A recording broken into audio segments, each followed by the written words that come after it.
Hi guys, I'm just going to go over how to lose fat in 90 days. So this is kind of off the post I did where like a lot of times when people try to lose fat, the first thing they do is exercise.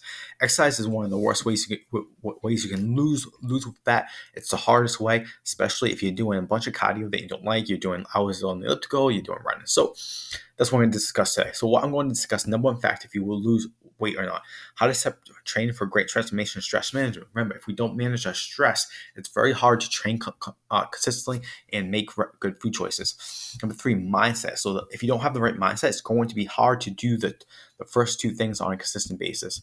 So nutrition is the biggest tool in the fat loss game. A couple reasons why. Calories in versus calories out. It's so much easier to consume calories than burn calories. It takes a long time to burn 1,000 calories. It's very easy to eat 1,000 calories.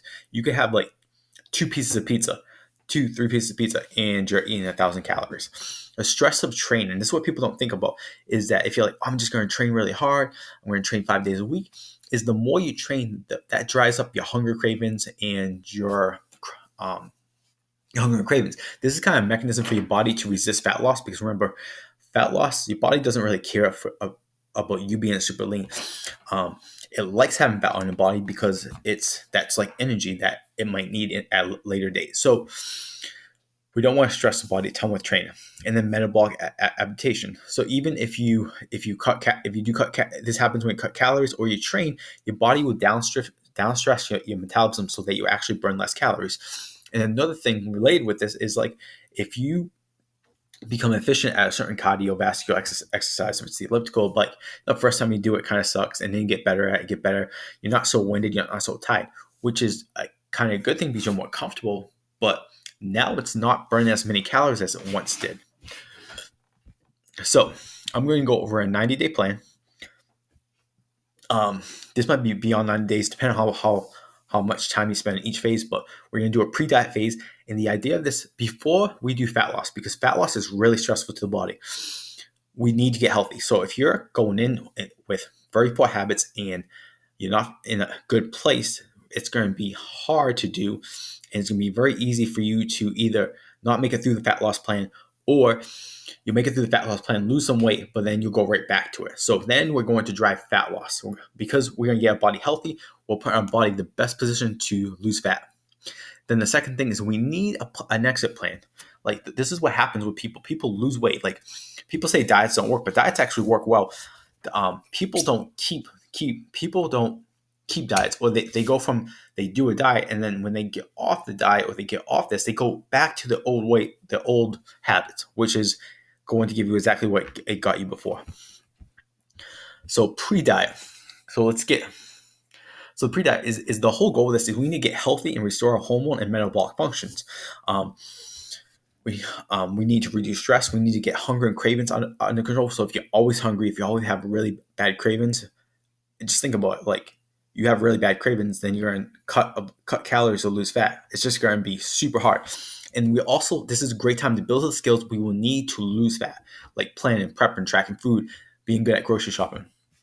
So in general, we want to do these things. Now, you might not do all these things. You might you might have to focus on a few of these things, things that are most important. And this could take a month. This could take a while. 12. You might even spend 12 weeks on this, and it might not be something that's super sexy because you want to lose weight right now. But again, if you don't put yourself in a healthy position, the fat loss part is going to be very hard for you. So, in general, we want to help the body recover. So, we want to eat 1 gram per pound of body weight for the body weight you have, or your goal body weight. If you want to lose 20 pounds, it could be, say you want to get to like 130, you would eat 130 grams of protein. Hydration, 60 to 100 ounces of water, so usually half your body weight in ounces, or your goal weight. Eat at maintenance calories. You can type in TDEE calculator, and you can find your maintenance calories there, and you just want to eat around that. You might gain a little bit of weight, but the whole goal is getting you healthy. And it's okay to gain a little weight in this phase because you're getting your body healthy, and then the fat loss part will be easier. Improve your sleep. So this is a big one. This is all about restoring and basically getting your body healthy. So if sleep is really poor, we definitely want to improve our sleep during this time. Consider dialing back intense cardio. So if you're, again, we want more recovery here. So we want to dial down the intense training so we can recover. A lot of people, they cut calories a bunch, they do intense training all the time, and they wonder why they can't get results because you can't recover. And then get into a good grocery shopping routine that you're bringing good foods in your house. You're not bringing crappy foods in your house. Start tracking your food. Start planning and then prepping if you need to. So these are some of the habits that are going to be really important when you're in the fat loss phase. And if you try to get into a good shopping routine, learn how to track food, get good at planning while you're under the stress of a fat loss diet, this can make things just super difficult. So now we want to go. Now once we do that, I'd probably say you're at least do that for a month. Now go hard for 4 to 12 weeks in a caloric deficit, with the goal of averaging 4 to 8 pounds of weight loss each month. Now, it may not seem like much, but it's going to be a huge impact when you add training to it, because how we're going to do it is that most of the weight we lose will come from body fat, versus how most people do it, where they do a bunch of cardio, super low calorie diets. You lose a lot of muscle too. So, and oftentimes you lose the weight, but then you look in the mirror, you feel like you don't look any different. That's the reason why. So we want to cut about 300 to 700 calories.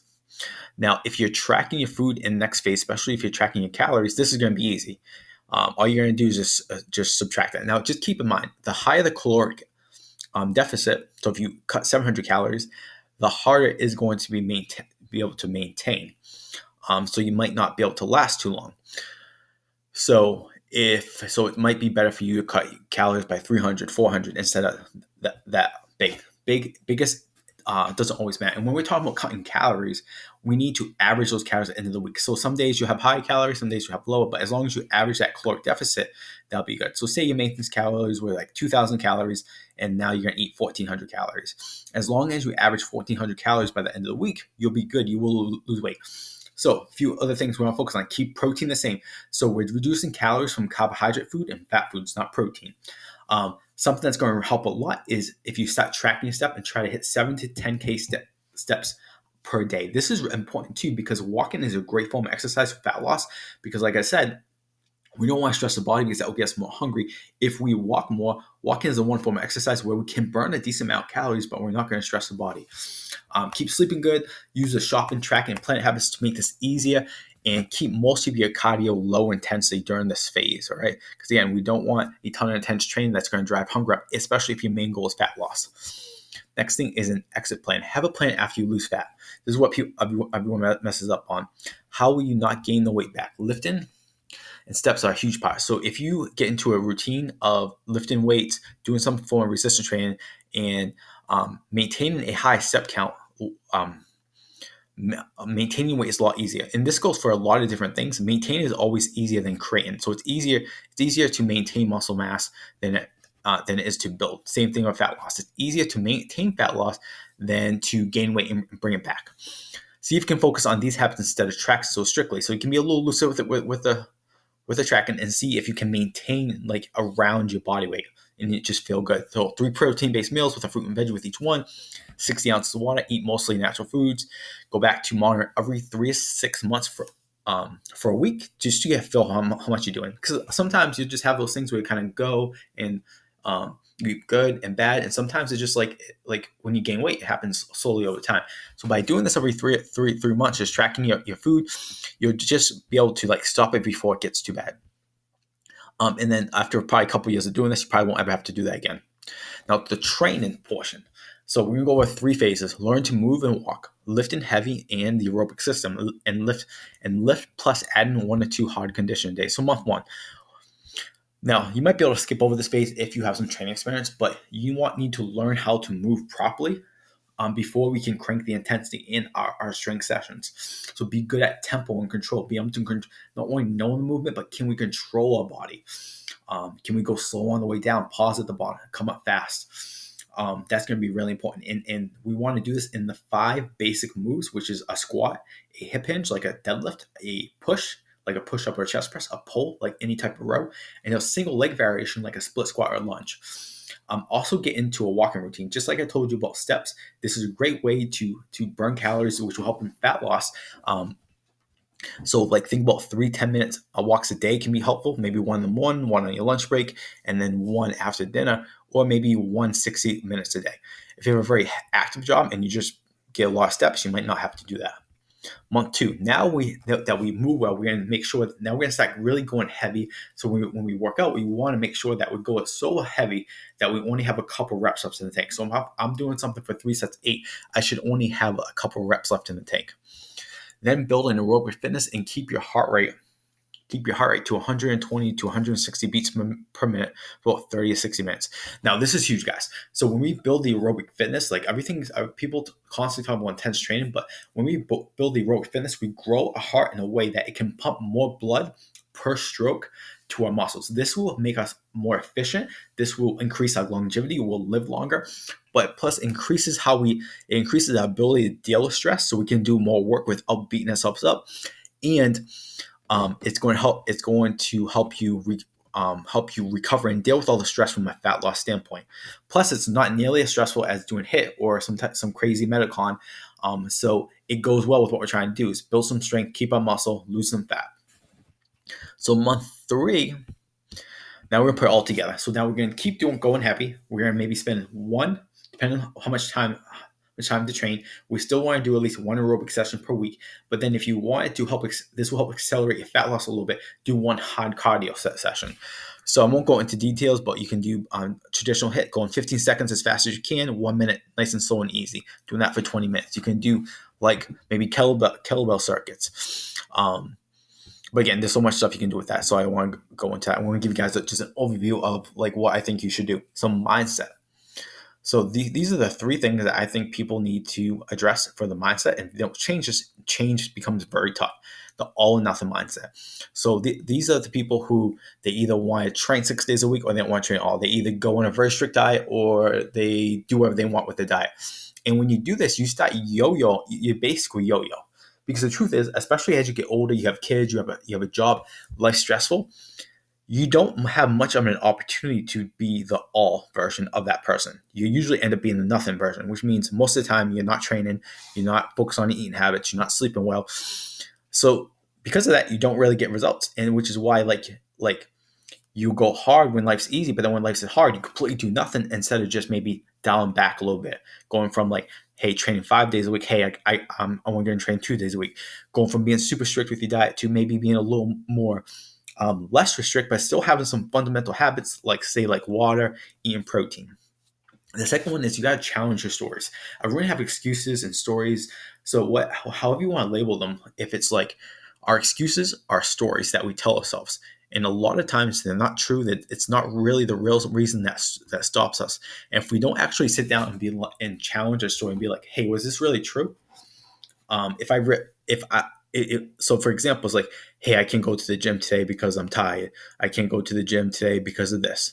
Like, is that, you have to really sit down. It's like, is that true? Or is this a story I'm telling myself because I really just don't want to go to the gym?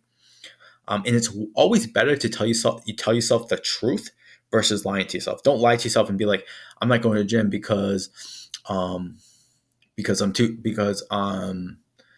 my kids, or because I'm working late. Or sometimes it's better just to say to yourself, hey, I'm not going to the gym because I don't feel like it. Then again, telling yourself a lie, or telling yourself, hey, I can't log my food, but then you're on on Facebook, Instagram for like 2 hours a day. You're watching 3 hours of Netflix. Again, the reality of that particular situation is that story is a lie. And hopefully you guys can kind of get the hint with this. You gotta challenge your stories, because if you keep telling yourself the stories, you'll keep getting the same results. If we change the stories we tell ourselves, if we don't allow ourselves to tell ourselves the same excuses we've been telling ourselves for years, that's when we see true change. And then learn from your failures and take action. What do you mean by that? You're gonna mess up. You're gonna have bad weeks. You're gonna have good weeks. You're not going to make good decisions. And what we want to do that is like, how can we learn a lesson from that? What could we have done differently? If we can learn lessons from our failures, and then we turn that into an actionable item, and then we use that to have a better day tomorrow, have a better week next week, have a better month this week. So an example could be like, hey, like this week I kept stopping at fast food on the way to work because I'm hungry. Like, what you could be is like, that wasn't probably the best thing you could have done.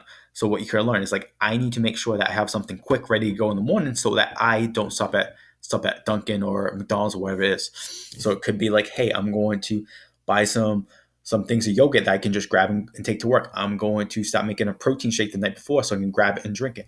I'm going to boil like a bunch of eggs so I can bring some eggs to work. Like it could be so many different things, but the point is you take what you don't do well, your failures, the things you have a hard time with, and you see what could you have done differently, and then you actually take action on that. And that's really how success happens when you think about it. You have to look at the obstacles that you have in front of yourself and then see how you can overcome those. All right. So I always kind of like to do this is like list all the obstacles that are in your way of doing the things you need to do to get to your goals. And then each of those obstacles, write down 3 solutions. And then what you do is you just one at a time commit for a week or two trying to work those solutions and see if they help. If they don't help, go to the next one. And eventually you'll find something that will work there, which will help you overcome that obstacle so that you can get to your goal. All right. So hope that helps. That's all I got. If you have any questions, put them in the comments.